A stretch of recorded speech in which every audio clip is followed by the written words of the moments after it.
Félix, Luc, bonjour. Bonjour. Bien, bonjour. On est ici aujourd'hui pour parler du cours de mécanique industrielle de construction et d'entretien. C'est un long nom. C'est très long. C'est au CFP, donc au Centre de formation professionnelle. Ça dure 2 ans, c'est bien ça? Oui, le cours a une durée de 1800 heures, échelonné sur 2 ans, effectivement. Est-ce que tu peux nous parler un peu du contenu du cours? Bien, le contenu, je vais laisser la parole OK. à Félix, là, qui est enseignant en mécanique, qui connaît le contenu là, beaucoup mieux que moi. C'est bon. Oui, moi, ça fait 27 ans que j'enseigne ce cours-là à Amos.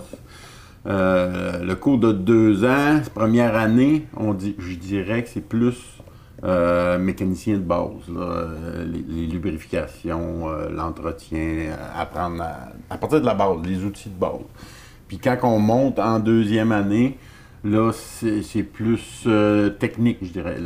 L'hydraulique, la pneumatique, les automates programmables, l'analyse de vibrations. Fait que c'est un petit peu plus technique en 2e année. Puis il y a une spécialité cette année aussi, c'est que les étudiants vont être payés pour faire le cours et ils vont aussi être en entreprise. Est-ce que tu peux nous parler un peu de ce programme-là? Oui, le programme, c'est un programme qui est fait avec la CPMT puis les comités sectoriels de la main-d'œuvre. Dans le fond, dans notre jargon, ils appellent ça des projets coudes. C'était ce qui voulait dire courte durée, mais présentement, là, avec la pénurie de main-d'œuvre, on peut faire des demandes pour des DEP, là, exemple en mécanique industrielle. Donc, pour cette année, les 2 prochaines années, on a un groupe de 16 étudiants qui vont suivre le cours de mécanique industrielle et chaque étudiant est attaché à une entreprise. Donc, nous, on prend les inscriptions et on envoie les candidats à l'entreprise. Les entreprises les passent en entrevue et ils les ont embauchés là, pour les 15 présentement confirmés, là. Donc, ces gens-là, à partir du premier matin de la formation, ils vont avoir un salaire qui va être payé par l'entreprise pour suivre la formation, tant théorique que pratique. Ça va être environ là, 60% à l'école, 40% en entreprise, là, en stage, là, qui vont faire leurs apprentissages. Il va y avoir dans chaque entreprise un superviseur qui va le prendre en charge et les enseignants vont passer là, dans chacune des entreprises pour aller voir l'évolution, puis évaluer, puis s'il y a des problématiques avec les étudiants. Fait que c'est ce qu'on est allé... On est allé chercher en subvention une partie du salaire. Aussi, pour ceux qui sont de l'extérieur, la résidence, on l'a eu en subvention. Ils ont eu le matériel didactique qui va être payé aussi par la subvention. Fait que c'est un projet pilote là, pour cette année en mécanique industrielle. Là, c'est le premier qu'on fait. On l'a déjà fait dans d'autres domaines, là, mais c'était vraiment un succès. Il y a beaucoup d'adaptations parce qu'on est beaucoup en entreprise, mais c'est quand même quelque chose d'intéressant, là, ce qui nous permet là, de recruter plus facilement. Je me demande, est-ce que le temps passé en entreprise est compris dans le 8100 heures de formation? Oui, la durée est de 1800 heures. 1800. 1800 heures. Qu'est-ce que j'ai dit? 8000. 8000.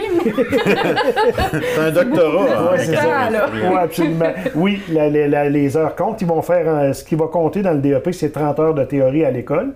Puis quand il va être en entreprise, ça va être 35 heures semaine qui va compter dans le DEP. Le nombre d'heures va se cumuler là, jusqu'à un total de 1800 heures échelonné sur 2 ans, là, avec un arrêt dans le temps des fêtes, semaine de relâche. C'est le même horaire que les autres élèves, là, l'arrêt l'été, et ainsi de suite. Mais normalement, les élèves, eux, ils continuent à travailler dans leur entreprise. Là, ils sont payés pour faire le travail.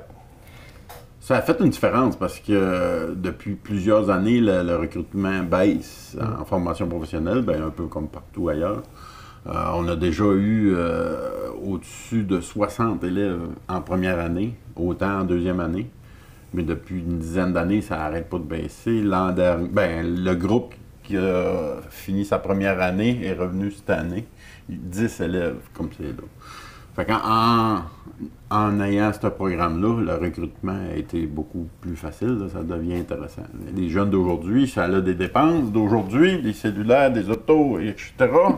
Fait que ça a besoin de travailler un jeune. Fait qu'en ayant un salaire déjà employé, le défi qu'on a, c'est que normalement, on envoie un élève quand il a fini sa formation, son stage, enfin.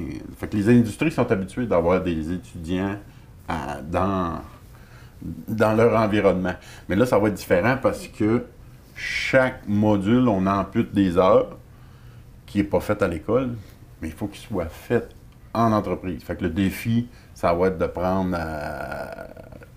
d'adapter l'industrie à ça. Parce que l'industrie, eux autres aussi, sont en pénurie de main-d'œuvre. Fait que des bris, ça arrive à tous les jours. Fait que ça va être tentant de prendre l'étudiant, de dire va.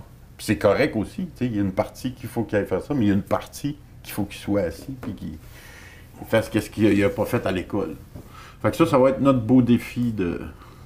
Ça va être à nous autres à régler ça. C'est ça. Ça va être de l'adaptation, là, mais on le fait dans d'autres programmes, puis ça a bien été. Les gens s'adaptent, les étudiants s'adaptent, les entreprises, les enseignants, tout le monde doit s'adapter à ces nouvelles façons de faire.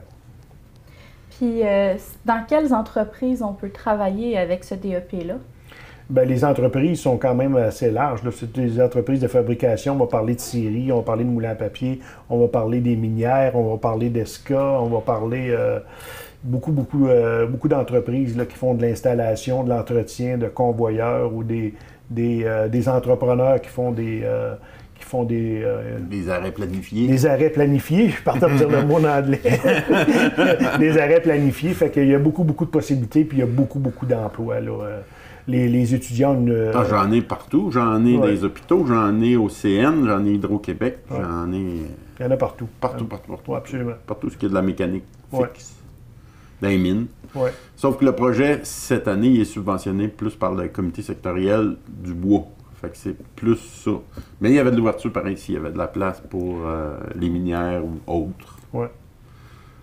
Dans notre projet, là, présentement, là, si on prend dans notre MRC qui participe au projet, on a Forex, Série Landrienne et ESCA. Puis on a d'autres entreprises dans la région, là, de Résolu, Interfort, West Fraser, Rayonier, au Témiscamingue. On a quand même on couvre grand. On couvre toute la région d'Abitibi-Témiscamingue. Quévillon. Oui, Lassar, West Fraser. Fait que on est bien content de notre recrutement. Puis les entreprises ont embarqué là, assez rapidement avec nous, comme Félix disait tantôt, avec le manque de main-d'œuvre. Ils cherchent des nouvelles façons de faire. Puis ça fait longtemps qu'eux autres, eux, nous en parlent de former plus en entreprise. Là. Fait que c'est ce qu'on fait comme projet cette année. Est-ce qu'il y a une possibilité d'élargir à d'autres DEP si ça fonctionne bien avec celui-là? Ben oui, absolument. Il y a une possibilité de refaire une autre demande l'année prochaine pour mécanique industrielle. On le fait en aménagement de la forêt l'an passé. On a fait une autre demande. Là, on a eu la réponse parce que quand même, la CPMT, les comités paritaires du marché du travail, c'est eux qui étudient la demande avec le ministère de l'Éducation. Et on a eu la réponse, là, je te dirais, mi-août. Qu'on était accepté pour un nouveau projet, mais on était déjà trop avancé dans l'année scolaire qui s'en vient. Il est reporté à l'année prochaine. Mais il va en avoir un l'année prochaine en aménagement. On va sûrement, si ça va bien, en demander un autre pour mécanique industrielle. Puis ça peut aussi s'élargir dans d'autres domaines, là, qui peut être technique d'usinage, secrétariat. Il y a des possibilités dans tous les domaines, oui. J'aimerais que tu nous parles un peu de ton expérience dans le domaine de la mécanique. Comment tu as trouvé ça? Qu'est-ce que tu aimes là-dedans? Moi, la première mécanique que j'ai faite dans ma vie, c'était dans l'armée.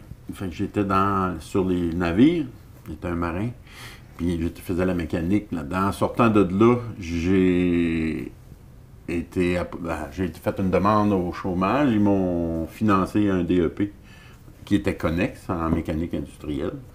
J'ai travaillé dans le domaine quelques années. Puis je suis originaire de Sherbrooke, fait que j'ai appliqué, mais je voulais être en région.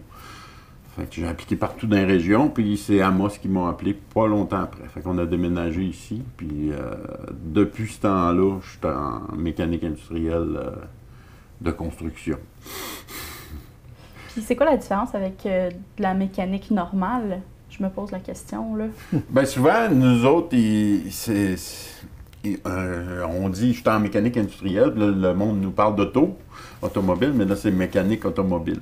Quoique, un engrenage d'une machine ou dans une voiture, c'est semblable. Mais nous autres, c'est plus spécifiquement à l'industrie. Fait que c'est ça. Mais la plupart de nos élèves aiment la mécanique auto aussi.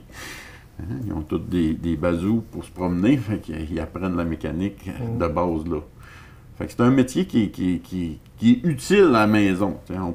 On apprend un peu d'électricité, puis un peu de plomberie, puis on fait de tout. Ouais. C'est un peu C'est un peu une blague de longue date, ça. On apprend un peu de tout, mais on est spécialiste dans rien.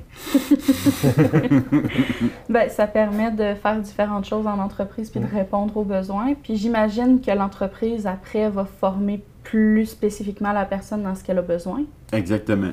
Ça arrive souvent que si tu as des aptitudes en informatique, ils vont aller plus en entretien préventif. Il y a plusieurs branches là, que tu Hydraulique. peux... Oui, spécialité en hydraulique. Il y a plusieurs branches que tu peux te promener dedans après dans ta carrière. Ouais. Puis qu'est-ce que vous diriez à un étudiant qui hésite à s'inscrire au DEP? Viens l'essayer. Le pire qui arrive, c'est que tu n'aimes pas ça. Oui, absolument.